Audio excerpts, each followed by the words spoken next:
За тайлан тулрал болон тайлан жилийн эцэст байгууллагууд хоорондоо авлага өгөхийнхөө тооцоог нийлэх ёстой байдаг. Тэгэхээр үүнийг бол тооцоо нийлсэн акт гэсэн зүйлээр бол тооцоогоо нийлэх шаардлагатай байх нэ.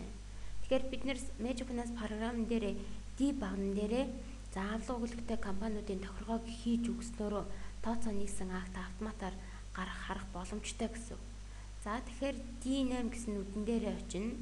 За D нүдэн дээр тооцоо нийлхийг хүссэн газрынхаа нэрийг оруулж өгнө гэж байна.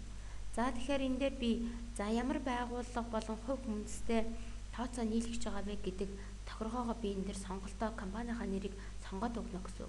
За сүүлд компанида би тооцоогоо нийлж байна. Тооцоо нийлсэн акта харьяа гэж үзье. За байгууллагын нэрийг сонгож өчөөд тайлан арга гэсэн төвчлөр рүү ороод журнал гэсэн хэсэг дээр ерөнхий дэвтэр гэсэн хэсэг байна.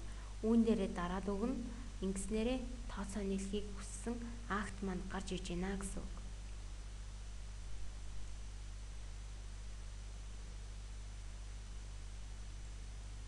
За сүүлд компанида зарцааны амжилт компани сүүлд компанида хийсэн хоорондын тооцоо гэж байна. Тэгэхээр энэ хоорондын тооцоо маань гарч ирсэн байна. Эхлээд сүүлд компанид манай 200 мянган төгрөгийн үүрэгтэй байсан. За тайлбар хугацаанд дахиад 500 мянган төгрөгийн бэлэн бүтээгдэхүүн зээлээр аваад үүрэгтэй байжгаад тайлбар хугацаанд 300 мянган төгрөгийн өргөө төлөөд эцсийн үлдэгдэл маань 400 мянган төгрөгийн үүрэгтэй гэсэн зүйлийг маань гарч иж байна. Үүнийг би сүүлд компанийнхаа нэгтлэндээ тооцоогоо нийлэх ёстой байх нэ. За ингэж тооцоо нийлсэн актыг харах боломжтой.